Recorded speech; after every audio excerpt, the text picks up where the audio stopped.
Good afternoon. Mr. President, fellow delegates and friends, it's an honor to be with you today. And it's wonderful to be here in the great city of New York. Once again, this week, New Yorkers showed us how to be resilient and resolute in the face of violent extremism.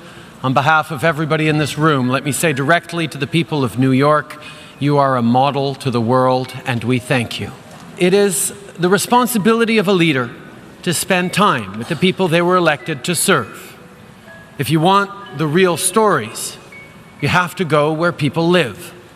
Coffee shops and church basements, mosques and synagogues, farmers markets, public parks.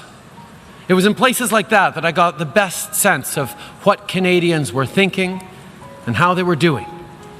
And through the politeness, because we Canadians are always polite even when we're complaining, I learned a few things. I talked with people my age who were trying to be hopeful about their future but found it tough to make ends meet even when they were working full-time. I heard from young Canadians who were frustrated, who told me that they couldn't get a job because they don't have work experience, and they can't get work experience because they don't have a job. I heard from women and girls who still face inequality in the workplace and violence just because they are women, even in a progressive country like Canada. When leaders are faced with citizens' anxiety, we have a choice to make. Do we exploit that anxiety, or do we allay it? Exploiting it is easy. But in order to allay it, we need to be prepared to answer some very direct questions. What will create the good, well-paying jobs that people want and need and deserve? What will strengthen and grow the middle class and help those working hard to join it? What will build an economy that works for everyone? What will help to make the world a safer, more peaceful place? To allay people's anxiety, we need to create economic growth that is broadly shared, because a fair and successful world is a peaceful one. We need to focus on what brings us together, not on what divides us. For Canada, that means re-engaging in global affairs through institutions like the United Nations. It doesn't serve our interests or the world's to pretend we're not deeply affected by what happens beyond our borders.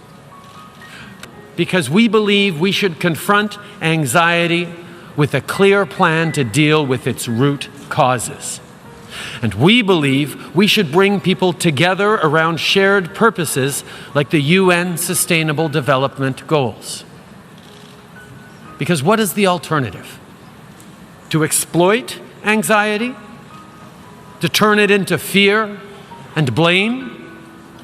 To reject others because they look or speak or pray differently than we do? You see, in Canada, we got a very important thing right. Not perfect, but right. In Canada, we see diversity as a source of strength, not weakness. Our country is strong not in spite of our differences, but because of them.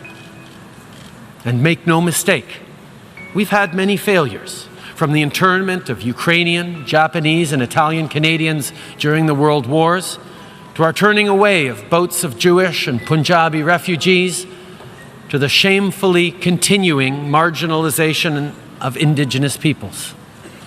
What matters is that we learn from our mistakes and recommit ourselves to doing better. To that end, in recent months, Canadians have opened their hearts and their arms to families fleeing the ongoing conflict in Syria. And from the moment they arrived, those 31,000 refugees were welcomed not as burdens, but as neighbors and friends, as new Canadians.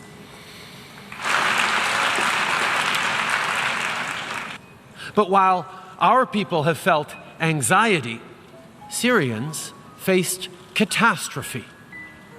Do you want to know where the Syrian middle class is? Well, they're living in refugee camps in Turkey, Lebanon, and Jordan. They're moving across Europe looking for a place to set down roots, to get their kids back into school, to find steady work, and to become productive citizens. Refugee camps are teeming with Syria's middle class. Doctors and lawyers, teachers and entrepreneurs.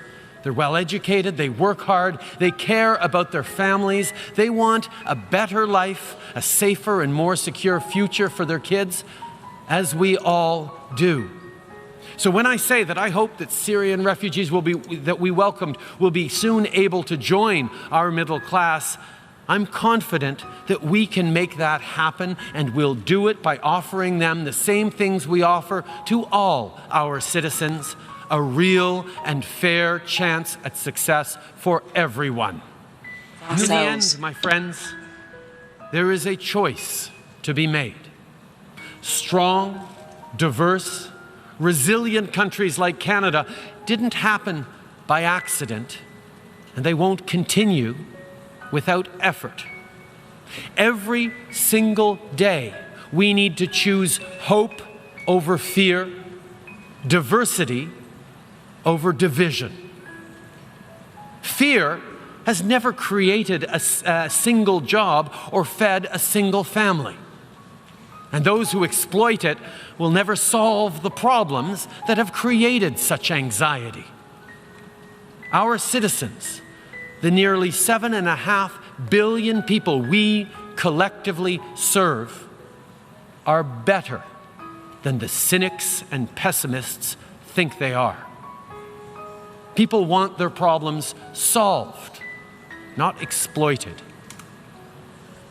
Listen, Canada is a modest country.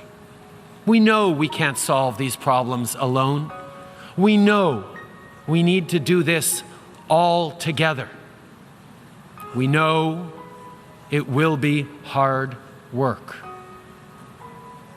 But we're Canadian, and we're here to help.